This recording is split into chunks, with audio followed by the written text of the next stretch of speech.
Assalamualaikum and Salam Sejahtera, my fellow Malaysians. Today's recipe is lamb biryani or mutton biryani. This is a combination of Hyedrabadi dum biryani with my own recipe. So I shall call it the sister's very own dum biryani. And these are the ingredients. I will let you know what the powders are. I'm just showing you what I've got and how I have chopped them. Okay, and I've got a bit of ghee as well. And I've got cashews here soaking in hot water. I'm going to make a paste out of it later on. And that is saffron. And that is also for later on. That will be revealed at the end. Most importantly, we've got lamb here. I've got about 800 grams of lamb, washed thoroughly of any traces of blood, and I've marinated it with 3 tablespoons of ginger garlic paste. So that's 3 tablespoons of ginger garlic paste. The lamb has been marinating for about 45 minutes. So what I've done is I did that the first thing, washed the lamb, marinated it while I prepared the rest. So that took about 45 minutes. I took my own time so that I have given it enough time to marinate. I also have 4 cups of basmati rice here. I'm using the Himalayan basmati rice. It's amazing, but you can use any basmati rice. Soon I'm going to wash this and soak it, but not yet.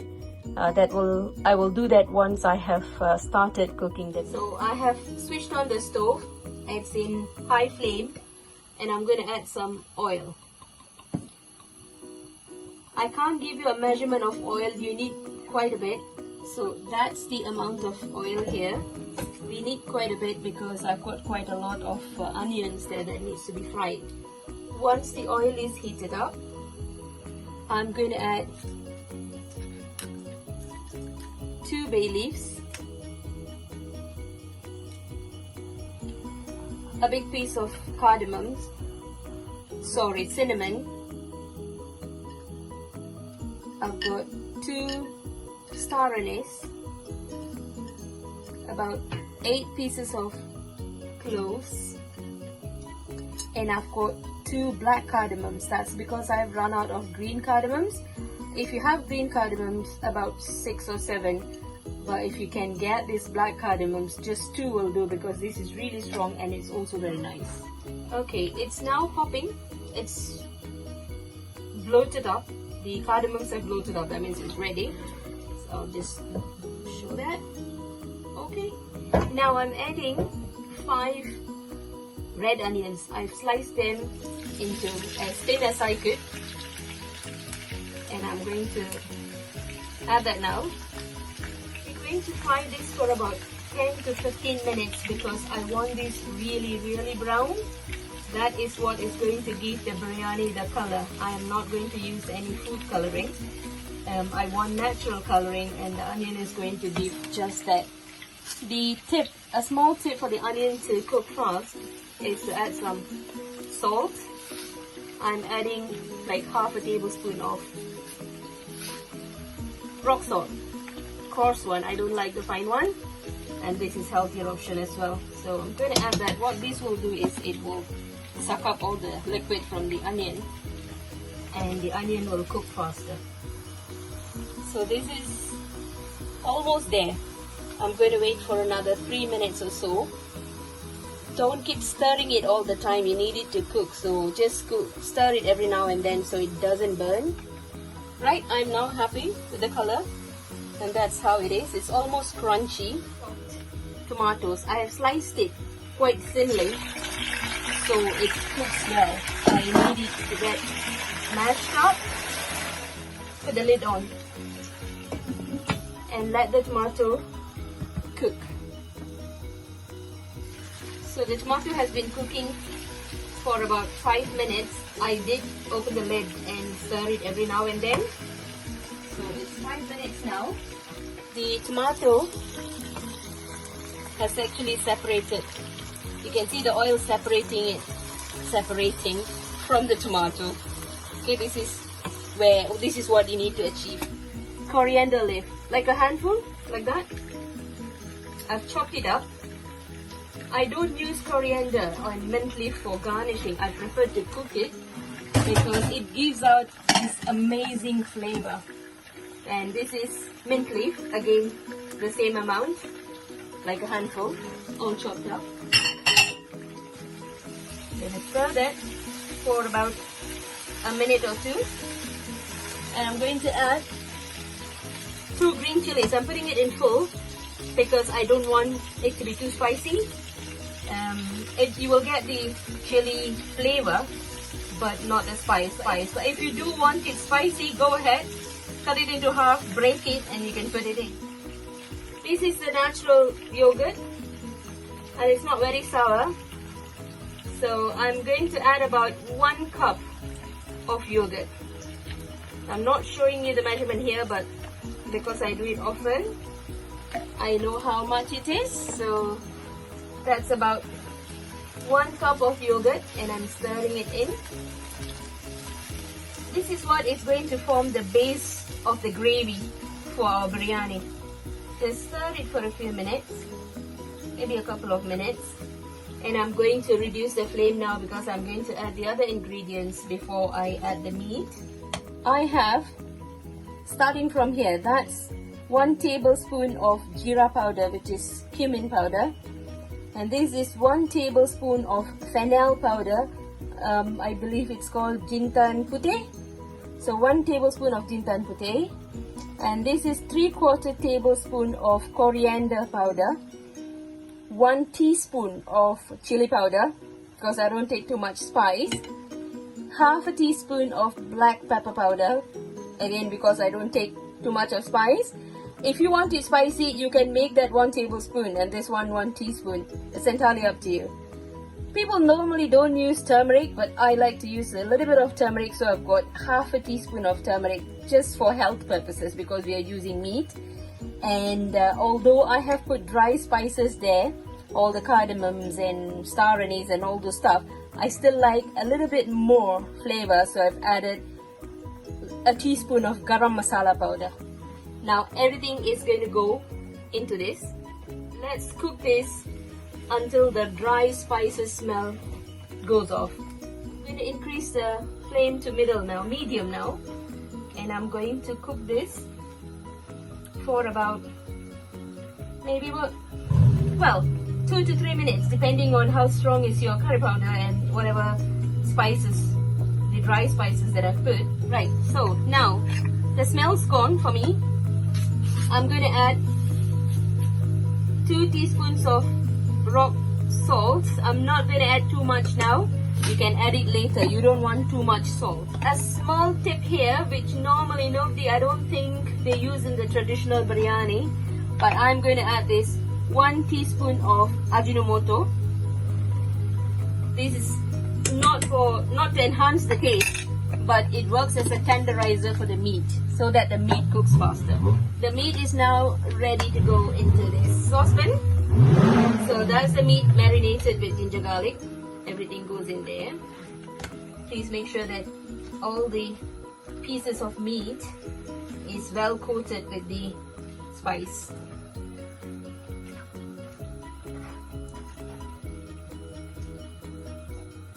It's done well now, so all that is salted, all the meat pieces are well coated.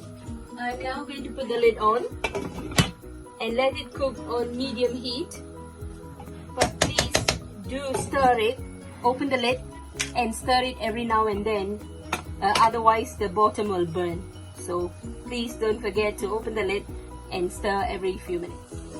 Right, so the meat is now semi-cooked. It's not fully cooked, it's half cooked, and I'm going to continue cooking this. I have today used 4 cups of rice and I've got 16 cups of water. I use the same cup. I'm going to add salt, about 3 tablespoons of salt. Don't worry about it if the water is salty, it doesn't matter because it will then get salted with the rice when we mix that together. So that's, and I've got 2 bay leaves, and I've got cinnamon stick, 2 black cardamoms. Again, you can use about 6 green cardamoms if you have because I have run out, I'm using 2 of this. This is very strong, so 2 will be sufficient.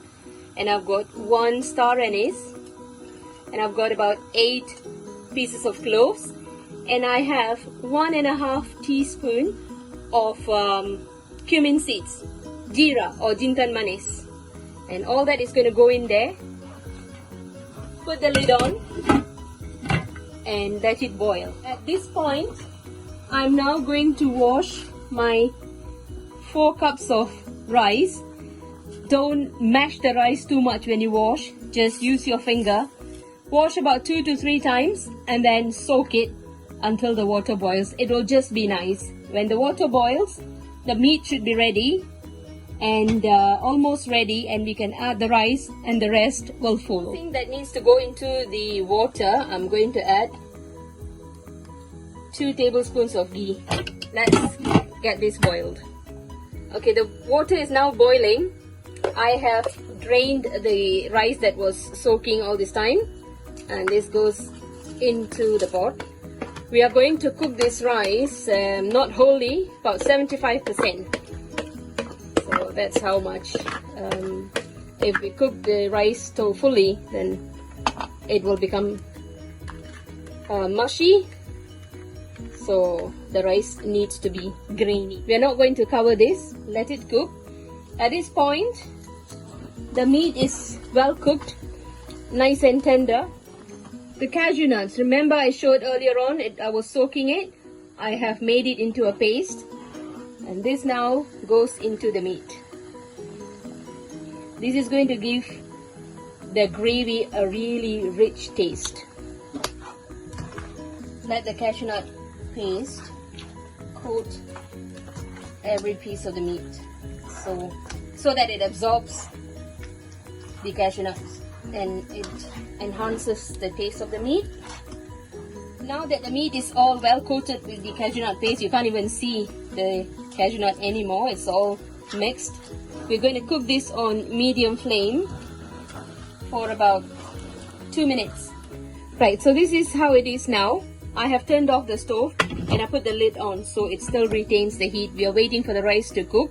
Okay, the rice is now cooked. Can you see? It's nice and long and grainy. It's single. It's almost cooked, so I'm going to remove the rice as quickly as I can. Okay, I've turned on the stove. It's at medium high, and I'm putting an old chapati pan. Okay, if you have an old metal chapati pan, use that. If you don't, it's okay, you can put the fire right at the bottom. And I put the pan, the pot that I used to boil the rice earlier on, I'm using the same pot. 1 tablespoon of ghee to this. This is so that whatever we're going to put in after this doesn't stick. First, I'm going to put the meat at the bottom.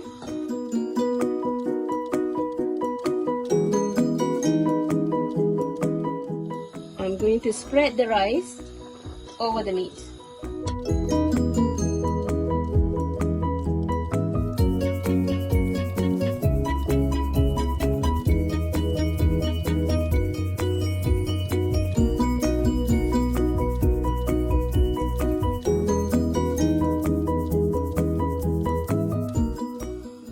Saffron, I put a pinch of saffron, soak this in hot water. I did this at the very start, so it has been soaking the whole time.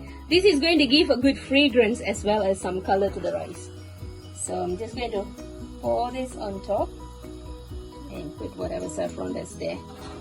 If you have fried onions, which you can make at home, or you can buy the ready-made fried onions, just sprinkle that on top.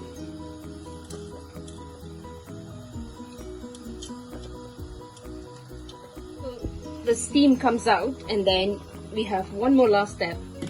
So I'm going to put the lid on, leave it on medium flame, and wait for it to steam. You can see it steaming. This is one optional step. It's entirely up to you. You can sprinkle like half a teaspoon of garam masala. Because what normally people do is you'll fry the rice with ghee and all this masala. I didn't do that. I just boiled the rice. So just to give it a little bit more taste, flavor and fragrance, I have just sprinkled some garam masala on top. It's entirely optional. So it's been on the high flame for about 3 to 4 minutes.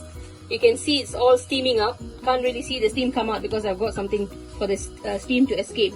At this point, I'm going to put the stove right to the bottom, simmer, and remove the lid. We don't want the steam to escape anymore. We want the rice and the meat to cook in the steam. So I'm going to put tin foil over this. Secure it well. See that it doesn't touch the naked flame. It can start a fire. So what you can do, it's hot, so use a cloth and just press this down and put the lid on. Now it's all intact and tight. The steam's not going to escape anymore. And we're going to leave this for 20 minutes. Don't do anything, no need to stir. Just put it on low flame with the tin foil. This is called the dum process. So we're going to leave this for 20 minutes. We'll come back after 20 minutes and we'll check our biryani. See you soon. Okay, it's been 20 minutes. So we are going to open the lid. Be very, very careful. When you take off the foil, use a cloth and pull it towards you. Don't open that way, the steam will go all over your face. So that's how it looks. Okay, now we're going to check. So when you take biryani, you should always stick from the bottom and do that. It's amazing. So that's perfect. I'm going to turn off the stove now. So take from the bottom and do that. Can you see the meat is cooked very well? And look at the rice. It's not sticking to one another. It is grainy and it's well cooked. I'm going to serve it on a plate, taste it and let you know in 2 minutes. Just tasted it. I'm going to go for the second one. It's perfect. Enough salt, not spicy. The meat is nice and tender. I can cut it with a spoon. See, along the way, just check the gravy for salt. It shouldn't be just right. It should be slightly more. So when you mix with the rice, it'll all be fine. There we go. That is fantastic. Please try. Please try it at home. And please give comments at the bottom. I would really appreciate that. I really hope you like this video and you will try this. Thank you.